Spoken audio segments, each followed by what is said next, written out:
Эгерде камчыны ээрдин кашына илип келсе, мен шашылышмын. Тезинен кайра кетем.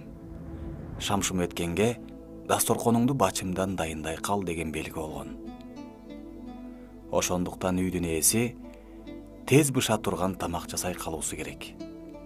Мисалы, куурдак жана башка жеңил тамактардан.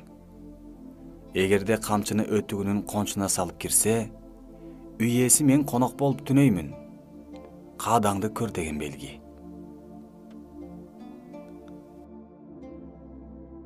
Кыргыз айтмайынча кол салбайт. Эгерде камчыны сүйрөп келсе, даярдан. Мен сени менен чабышканы келдим деген белги.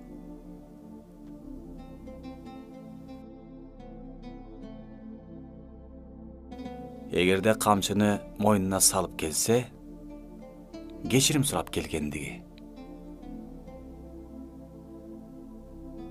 Камчыны бүктөп келсе, өкүм же кабар угузганы келди.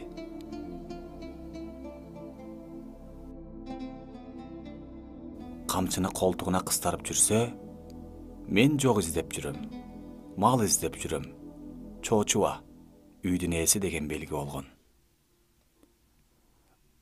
Октябрь Капалбаев.